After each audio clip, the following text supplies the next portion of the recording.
I didn't expect to be sharing a hotel room with Nate. Honestly, when the company sent out the assignments for the annual training conference, I figured I'd end up rooming with someone from my own team, or at least someone I was comfortable with. But no, they paired me with Nate Sullivan. Nate, the tall, broad-shouldered guy from logistics. The one who always wore cuffed sleeves like his arms were trying to flex their way out of them. The one who always had a slightly smug smile, and a habit of leaning way too close when he talked. We barely knew each other outside of a few awkward elevator rides and one beer-soaked holiday party. And now we were going to be roommates for 3 nights in a business hotel near the airport. "Guess we're roomies," he said when we checked in, tossing his duffel on one of the queen beds like he already owned the place. His voice was low, casual, like this was normal, like he did this all the time. "Yeah," I said, trying not to sound as weirdly nervous as I felt. "Just a few nights." The room was nice, standard hotel vibes, beige everything, clean sheets, a small desk with a lamp that leaned too far to the right. I took the bed by the window without thinking. Nate didn't argue. The first night was uneventful. We ordered room service and watched half of a bad action movie on TNT. Nate sprawled out across the bed in a white undershirt and sweatpants, while I tried not to let my eyes drift too much. I wasn't sure if he even noticed me beyond surface-level conversation, but I definitely noticed him. I always had. By the time we killed the lights, we hadn't talked about much more than bad coffee and worse corporate jargon, but I was hyper-aware of every sound in the room, every shift in his bed, every deep sigh he let out as he drifted off to sleep. I lay awake longer than I wanted to admit, staring at the ceiling, telling myself to chill the hell out. The second day, we sat through back-to-back training sessions, drank the stale conference coffee, and made half-hearted conversation during group lunches. But something had shifted. Nate was different, more relaxed around me. He bumped my arm when he joked. He leaned in a little closer during a shared laugh. At one point during a breakout session, he dropped a hand onto my shoulder and left it there for a second too long. I told myself not to overthink it.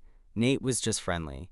Flirty, maybe, but probably in that straight guy who doesn't know he's flirty kind of way. The type who didn't realize the effect he had. That's all it was. That night, after dinner and a couple drinks with some coworkers, we came back to the room laughing about something dumb our manager had said. Nate flopped onto the bed with a groan, arms stretched above his head, shirt riding up just enough to flash a bit of abs. He was tipsy, and his guard was down. "You mind if I shower first?" I asked, already halfway toward the bathroom. "Go for it," he said, his eyes still closed. "Might knock out before you're back." The water was hot. Steam filled the small bathroom almost instantly, fogging up the mirror and swallowing the sharp hotel lighting into something softer. I stood under the spray, letting it ease the tension in my shoulders. My thoughts drifted, dangerously. I wondered what Nate was doing out there, if he was asleep, if he ever thought about guys, if he ever thought about me. I didn't hear the door open, but I heard the shower curtain move. I turned, startled, water streaming down my face. And there he was, Nate, without clothes. He stepped into the shower like it was the most normal thing in the world. Like we weren't coworkers, like we hadn't only known each other for real for about 48 hours. "Sorry," he said, voice low. Didn't want to wait. He didn't look sorry. My mouth went dry. My heart beat so loud I was sure he could hear it over the water. I opened my mouth to say something. Anything. But nothing came out. Nate's eyes met mine. His expression unreadable. Then he reached for the shampoo like this wasn't the moment my whole reality just cracked open. The water kept running, hot and steady, but I swear I could feel every single drop freezing in my veins. Nate was standing just a few feet away, in the same cramped shower stall, his skin slick with water and catching the light in all the wrong, or right, ways. The way his muscles flexed when he reached up for the shampoo, the way the droplets traced slow paths down his chest. It was like the world shrunk until it was just us, the water, and that tight little stall we shared. I swallowed hard, trying to will my pulse to slow down, but it only thudded louder in my ears. You sure about this?" I finally managed, voice cracking a bit. He didn't answer at first. Just looked at me, really looked at me, with those stormy gray eyes that always seemed to hold a little bit of something unspoken. Then, slowly, he nodded. Yeah, that single word sent a wave of something fierce through me, a mixture of surprise, disbelief, and a thrill I couldn't ignore.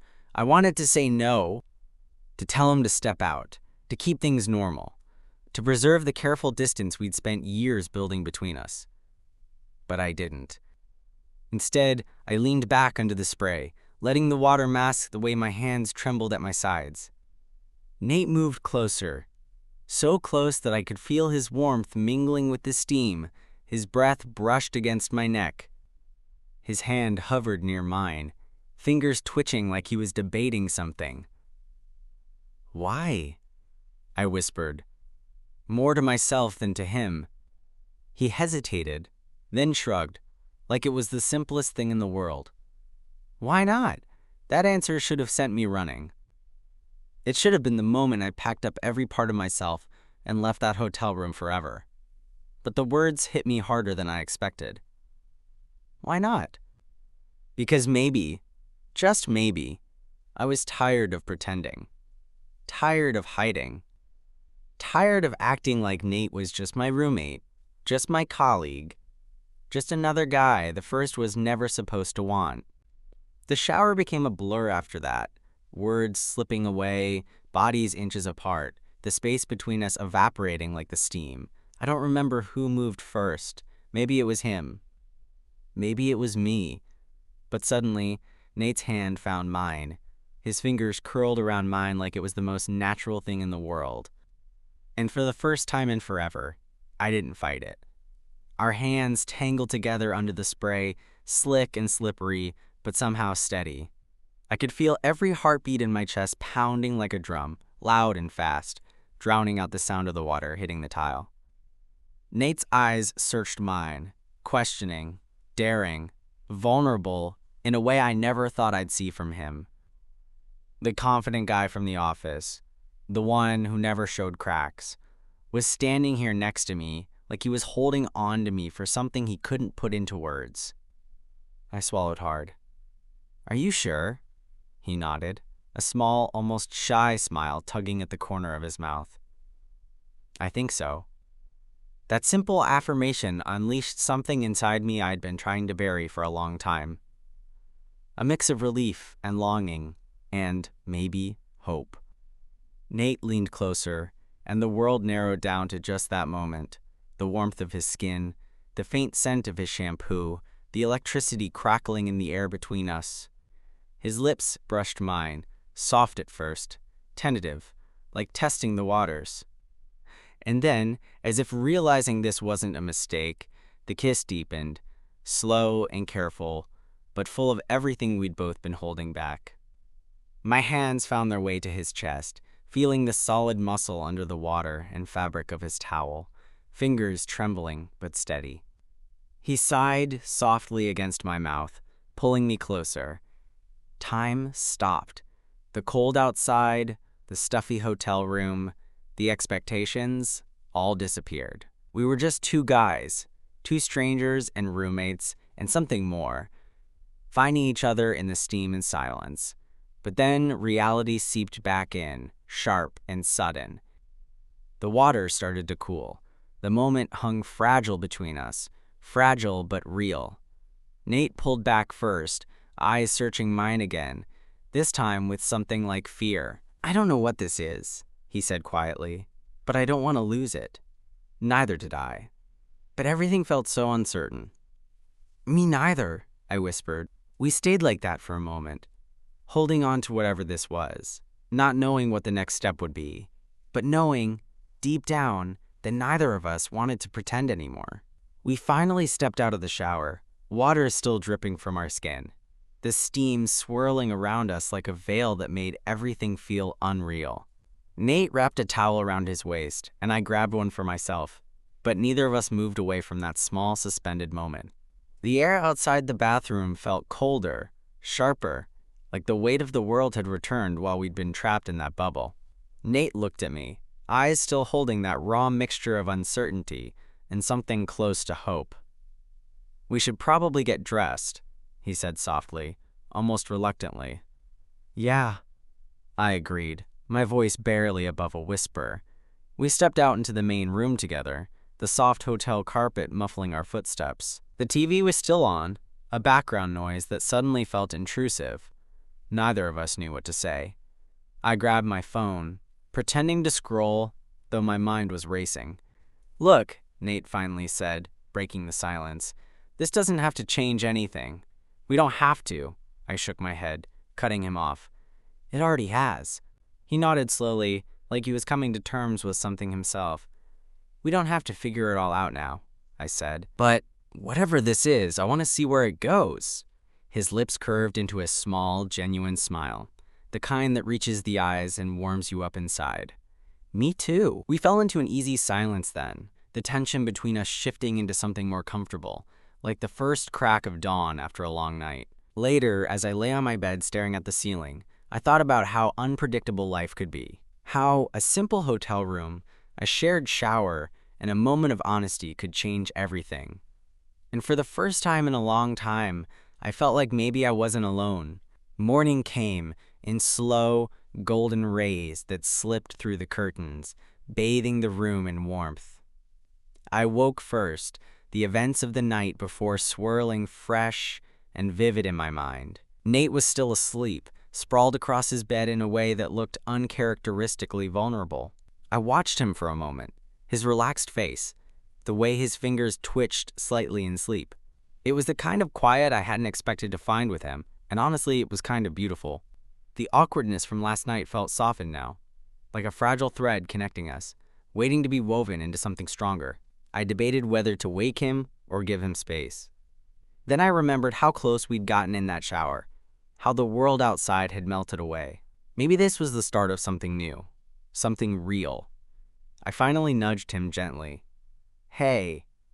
He stirred, eyes fluttering open, then a slow smile spread across his face. "Morning." "Morning," I replied, feeling the familiar flutter in my chest. Neither of us said anything for a moment, just lying there in that calm bubble before the day's noise crashed back in. "So," Nate said finally, breaking the silence, "what do we do now?" I laughed softly. "Honestly, I have no idea." He smiled, that same easy grin from before, but now with a hint of something softer, more open. "Same here," he said. "But maybe we figure it out together." I nodded. "Yeah." Together! The rest of the conference stretched out ahead of us, filled with meetings and lectures and small talk with strangers. But in that hotel room, with Nate as my roommate, everything felt different. Like maybe the unexpected could be the best kind of surprise. The rest of the conference days passed in a blur of sessions, networking lunches, and awkward small talk. But with Nate, something was quietly changing. We started sharing more than just a room. Coffee in the mornings turned into sitting side by side at the conference tables. Quick smiles exchanged in the hallways became lingering glances. There was a subtle electricity in the air, like we were both waiting for permission to drop the walls. One evening, after a long day of workshops, we found ourselves back in the hotel room, exhausted but not ready to retreat into silence. Nate cracked open a beer and offered me one. "To the unexpected," he said, raising his bottle. I smiled, clinking mine against his. To the unexpected. We talked, really talked, for the first time, about dreams, fears, and the parts of ourselves we rarely show.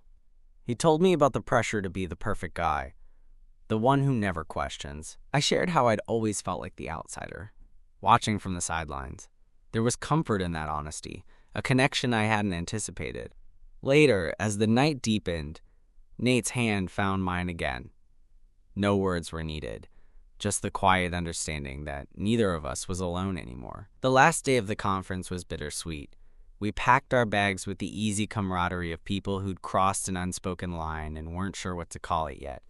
On the drive back, the city lights blurred past the window, but my mind was stuck on the hotel room, the stolen moments, the stolen warmth. When we finally parted ways at the airport, Nate pulled me aside, his usual smirk softened by something real.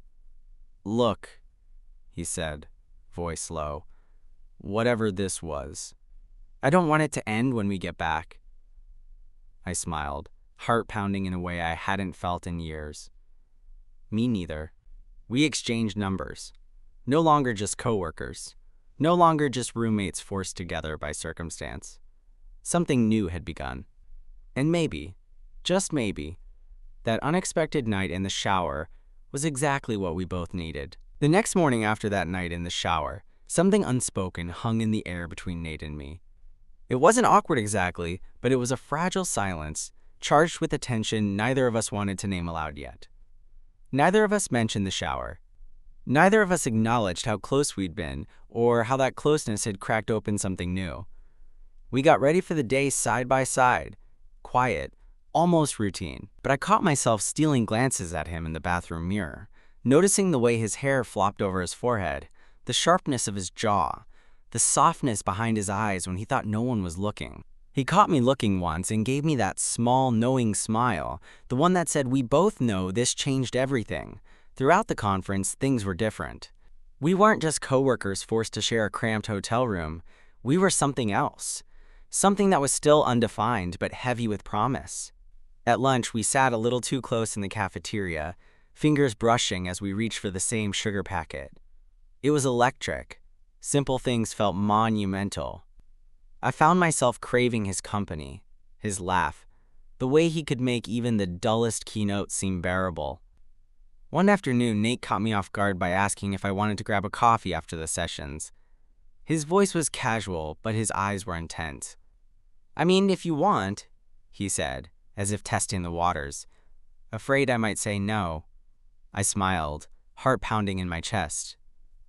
"I'd like that." We found a quiet cafe nearby, the kind with mismatched chairs and soft indie music humming through the speakers. Over steaming cups, we talked about everything, the mundane, the personal, the dreams we rarely shared. Nate confessed he'd always felt boxed in by expectations, the perfect image, the straight path he was supposed to follow. I told him how long I had been waiting for someone who might see me differently, who might take a chance. The conversation drifted into comfortable silence for a moment, the kind where you don't feel the need to fill the gaps with words. Then, as I looked up, Nate's hand found mine again, soft, deliberate. I didn't hesitate. I squeezed his fingers, feeling the weight of the moment settle between us like a promise. Back at the hotel, the room felt different, charged with a quiet urgency. We avoided the shower that night, instead opting to sit on our respective beds, talking until the early hours. The walls between us were breaking down, but the world outside our door was still complicated. By the third night, the conference was winding down, but what felt like the real work, the work of understanding what this all meant, was just beginning.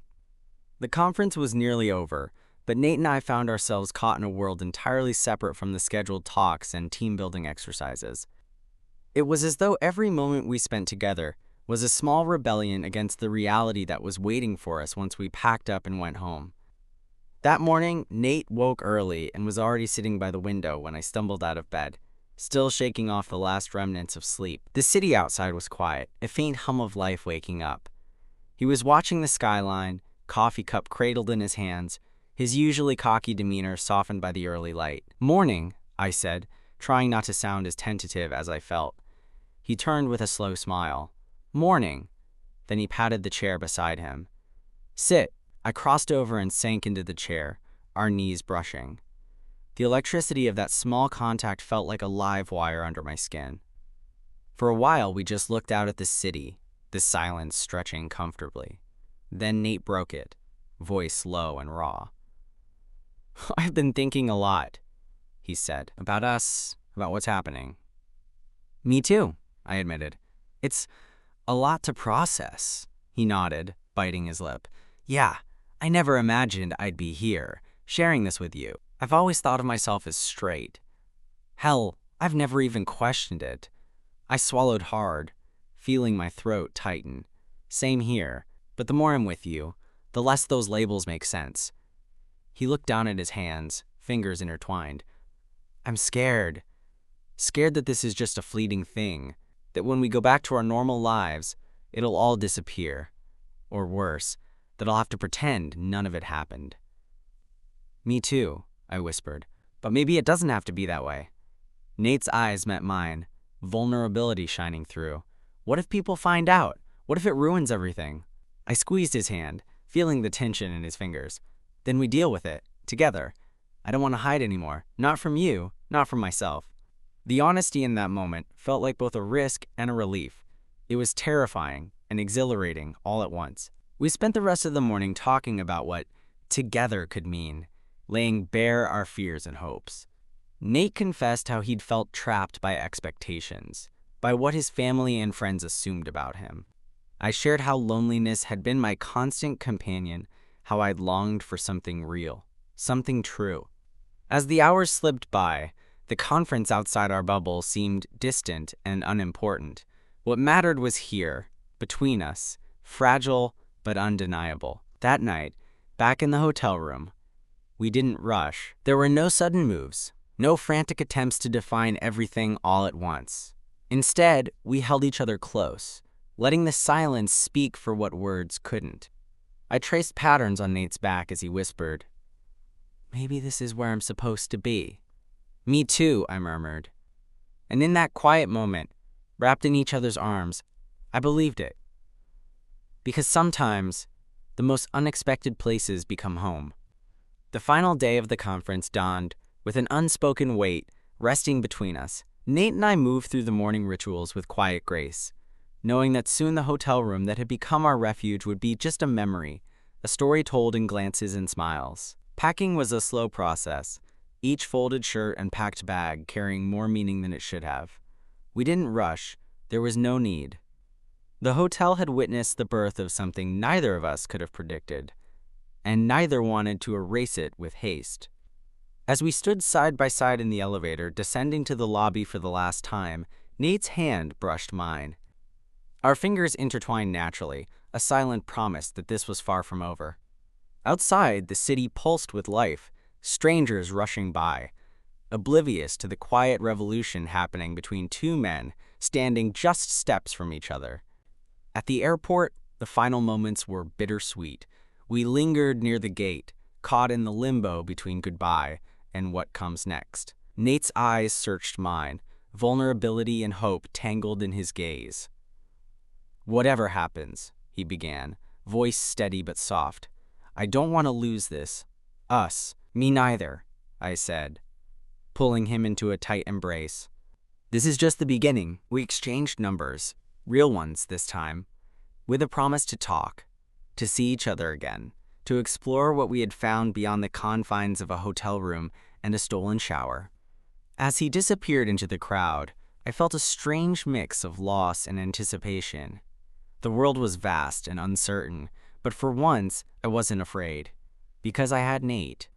And maybe, just maybe, that was enough to start. Weeks later, a text buzzed on my phone. Simple words, but they made my heart leap. "Coffee tomorrow?" "I know a place with terrible espresso but great company."